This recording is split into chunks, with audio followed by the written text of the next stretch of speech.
வணக்கம் வாங்க welcome to AR creation சமையல். இப்போ சமையலில் பார்த்தீங்கன்னா ஒரு சூப்பராக கடலை பருப்பு பாயாசம் எப்படி செய்கிறதுன்னு இப்போ வீடியோவில் பார்க்க போகிறோம். கண்டிப்பாக நீங்களும் ட்ரை பண்ணி பாருங்கள். இது வரைக்கும் நம்ம சேனலை சப்ஸ்கிரைப் பண்ணலைன்னா சப்ஸ்கிரைப் பண்ணிக்கோங்க. வாங்க ருசியான கடலை பருப்பு பாயாசம் எப்படி செய்கிறது வீடியோக்குள்ளே போய் பார்க்கலாம்.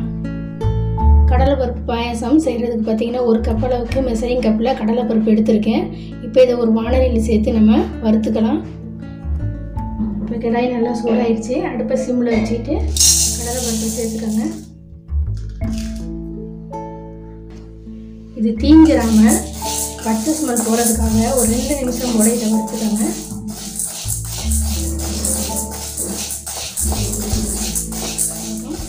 இப்போ கடலை பருப்பு இந்த அளவுக்கு நம்ம வறுபட்டோன்னே அடுப்பை ஆஃப் பண்ணிவிட்டு இதை குக்கரில் சேர்த்து வேக வைக்கணும். 2 தடவை நம்ம கழுவிட்டு வந்துடலாம். இப்போ கடலை பருப்பை கழுவி குக்கரில் நான் சேர்த்துருக்கேன்.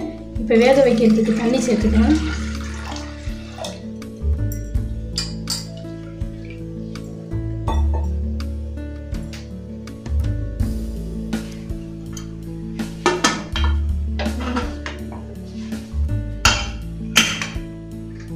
ஸ்டவ் ஆன் பண்ணி ஒரு 6 விசில் விட்டு நம்ம வேக வச்சு எடுத்துக்கலாம்.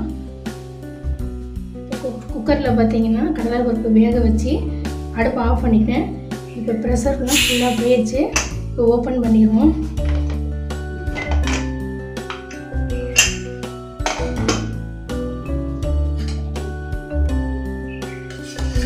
இப்போ கடலை பருப்பு பார்த்தீங்கன்னா இந்த அளவுக்கு நல்லா வெந்திருக்கு பாருங்கள். இதில் பார்த்தீங்கன்னா ஒரு கரண்டி அளவுக்கு நம்ம எடுத்து வச்சுருவோம். முழு பருப்பை நம்ம பாயாசத்தில் சேர்க்குறப்ப நம்ம அது வாயில் கடிப்படுறப்ப ரொம்பவே டேஸ்ட்டாக இருக்கும். இப்போ இந்த வெந்த கடலை பருப்பை ஆறின பிறகு மிக்சி ஜாரில் சேர்த்து நம்ம அரைச்சிக்கலாம். இப்போ ஆற வச்சு கடலை பருப்பை பார்த்தீங்கன்னா மிக்சி ஜாரில் சேர்த்து இது போல் அரைச்சிக்கோங்க. ஒரு 1/4 மூடி அளவுக்கு தேங்காய் எடுத்திருக்கேன். இப்போ நம்ம இதை மிக்சி ஜாரில் சேர்த்து தேங்காய் பால் நம்ம எடுத்துக்கலாம். நம்ம எந்த கப்பில் நம்ம கடலை பருப்பு சேர்த்தோமோ அதே கப்பில் பார்த்தீங்கன்னா ஒரு கப் அளவுக்கு பொடிச்ச வெல்லம் நான் எடுத்திருக்கேன். அதை ஒரு பேனில் சேர்த்துக்குவோம். கூடவே நம்ம ஒரு 1/2 கப் அளவுக்கு தண்ணி சேர்த்து கரைச்சிக்குவோம்.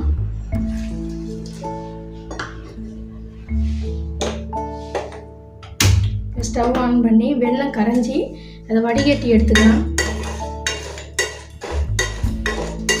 இப்போ வெல்லம் நல்லா கரைஞ்சி இந்த அளவுக்கு வந்துருக்கு பாருங்கள். இப்போ அடுப்பை ஆஃப் பண்ணிவிட்டு இதை தனியாக எடுத்து வச்சுக்கலாம். கடலை பருப்பு பாயாசம் செய்கிறதுக்கு பார்த்தீங்கன்னா ஸ்டவ் ஆன் பண்ணி அடிகனமான ஒரு கடாய் வச்சுருக்கேன். இப்போ நம்ம அரைச்ச கடலை பருப்பு இதில் சேர்த்துக்கலாம். கொஞ்சமாக நம்ம தண்ணி கலந்து சேர்த்துக்குவோம். இப்போ கடலை பருப்பு பார்த்தீங்கன்னா அடுப்பை சிம்மில் வச்சு கட்டி இல்லாமல் நல்லா வந்து கலந்து விட்டுக்கோங்க.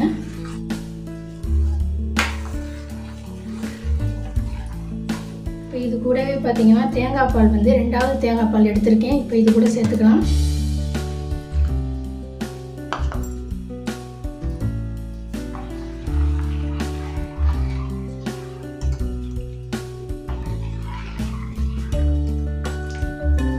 கைவிடாமல் நல்லா கலந்து விட்டு கொடுத்துட்டே இருங்க.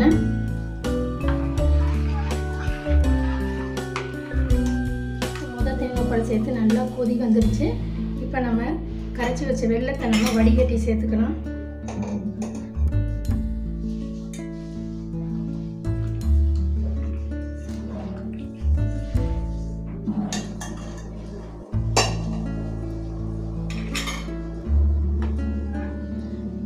வெல்லம் சேர்த்து கைவிடாமல் கலந்து கொடுத்துட்டே இருங்க. வெல்லம் சேர்த்து நல்லா கொதி வந்துருச்சு. இப்போ நம்ம எடுத்து வச்சிருக்க கடலை பருப்பை இது கூட சேர்த்துக்கலாம். கூடவே 2 ஏலக்காயை நான் தட்டி வச்சிருக்கேன், அதையும் சேர்த்துக்கலாம்.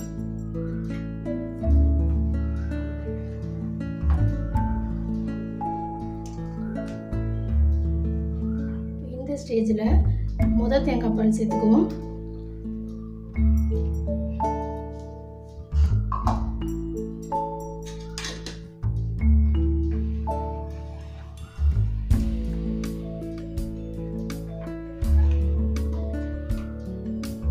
தேங்காய் பால் சேர்த்து ஒரு 2 நிமிஷம் போல நல்லா கொதிக்க விட்டுருவோம்.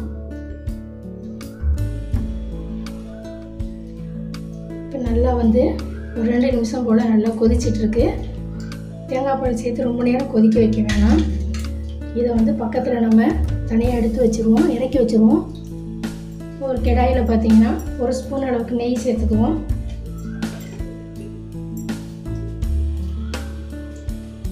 இப்போ நெய் நல்லா உருகணுன்னு 10 முந்திரி பருப்பு நான் எடுத்து வச்சு அதை சேர்த்துக்கலாம். பொன்னிறமாக வறுத்துக்கலாம். காஞ்ச திராட்சை ஒரு 15 போல் சேர்த்துக்கோங்க.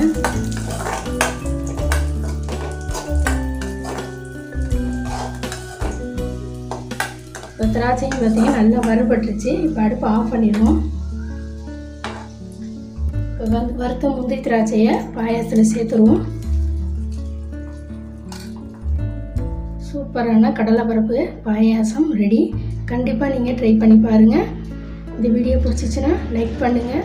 ஏஆர் கிரியேஷன் சமையலுக்கு சப்ஸ்கிரைப் பண்ணுங்கள்.